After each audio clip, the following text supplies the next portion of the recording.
then how did the real world come about for you? Well, the casting director was going around to where sort of young people worked, and nowadays those would have been like tech companies.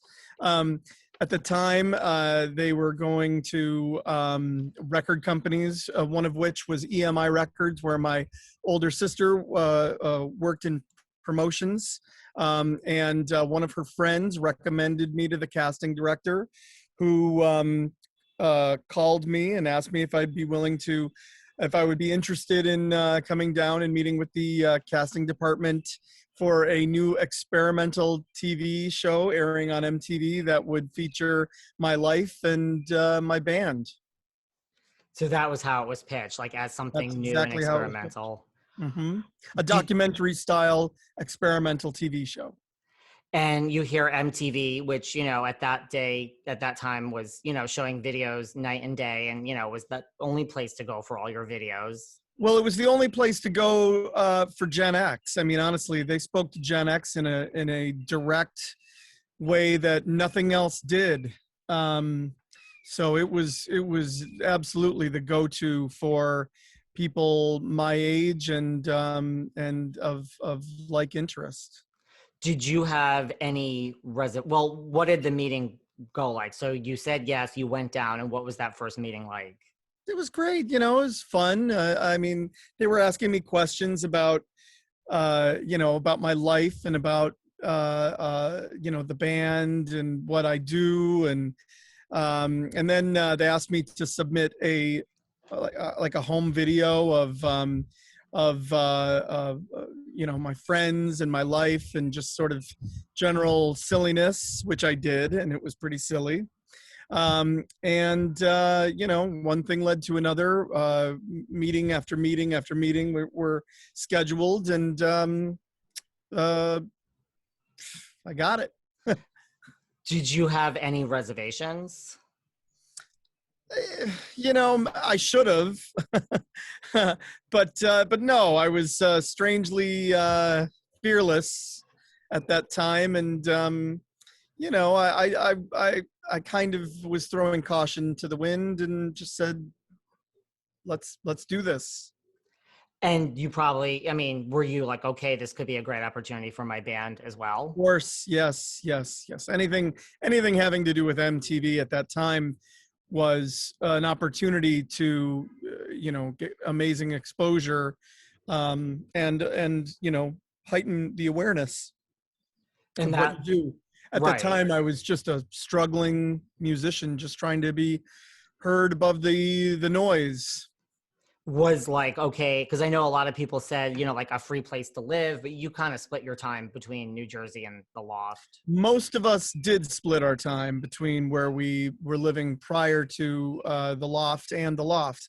I mean, if memory serves, only one of us didn't have another residence in the metro area, and I believe that was Julie, because she flew in from Alabama. The rest of us were kind of local to New York at the time. All of us had another place. And you guys weren't paid. Were you paid? I don't think you were paid anything. Yeah, we were paid. It wasn't a lot. It was minimal. More of like a stipend. Yeah, it wasn't a lot. It was just enough to pay for drinks.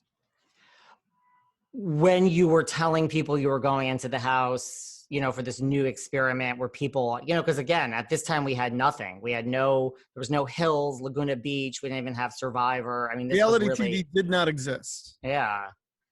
So, were people like, I don't understand. Like, what are you going to do? Well, I would just describe it as a documentary. That's how it was pitched to me. And, documentaries have been made, forever. As long as there's been film, there's been documentaries. So it was more like, I would just say that I was filming a documentary, as that's how it was pitched to me. And that's basically what I told people. Sure, there were, clearly a lot of people were like, what? Why would they do a documentary on you? Or, a bunch of unknowns.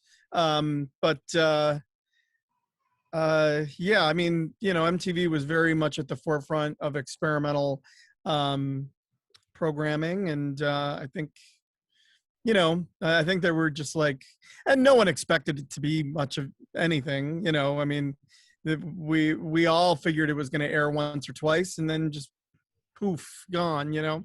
Um, Here So we are, that's 30 years later, oh talking. yeah. So that's what you thought, like, okay, it could be some good exposure for my band, but this amazing TV, which is showing, Britney and Justin and Madonna all day, It was showing this will none of be, those. It was showing none of those. It was showing Madonna, but Britney and Justin didn't exist. I think they were still on the Mickey yeah, Mouse Club at the time. I mean, that's true, uh, 92. Right, like, bro, so like, okay, right, like Madonna, Prince, Michael right, Jackson, right. Nirvana, right. yeah. So you, Crisscross, right, Paul Abdul. Paula Abdul, exactly. That was the time frame. So you got, right, like it was 1992. So you guys thought you would be what, like at 1 a.m. being shown, or just like a little Well, no, side thing? we knew that it was going to be a show, much like their other um, shows of that era. I mean, I don't know if you recall the game show Remote Control.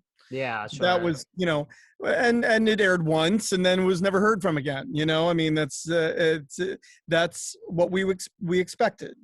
Just for them to air it, to get its moment, and then move on. Little did we know that it was going to be shown in marathon form on the weekends, weekend after weekend after weekend, and then shown, on different networks. It aired on syndicated television after that, and then went to streaming platforms. I mean, it's just been, I've been, it's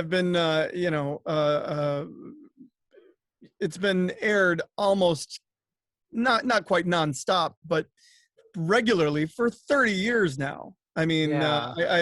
I kind of I know what the cast of Gilligan's Island feels like, or the Brady Bunch in some ways. Had to have a very short amount of time, constantly recycled and perpetuated for ever. Forever. What was your first impression of your roommates when you moved into the loft and when they all arrived? Oh, they all seemed very nice and interesting, and I was excited about the different personalities. I was also a little confused, as I thought that maybe they were going to be a little more I was I was definitely surprised at how different everyone was from different corners of the world, not corners of the world, corners of the country, different backgrounds, and really kind of at first I was a little surprised that because I thought that maybe the casting folks thought that I was more like them, but what they were actually searching for were very different people, and how the whole drama was seeing how these different people would get along. I didn't quite understand that at that time, and that was the brilliant idea that they had, was seeing how these clearly different and unique personalities would get along. It was brilliant. But going into it, you what, just, because you make up your own backstory in life. We all do that. Like, you expected just a bunch of people that looked like you and just were similar to you. Correct. I was definitely expecting much more like-minded, and we were in many ways, come to find out. But I just expected a little more of that, a little more of the personality type that I am in there as well, and there wasn't. And that was the first thing that kind of just stuck out to you. Yeah, absolutely.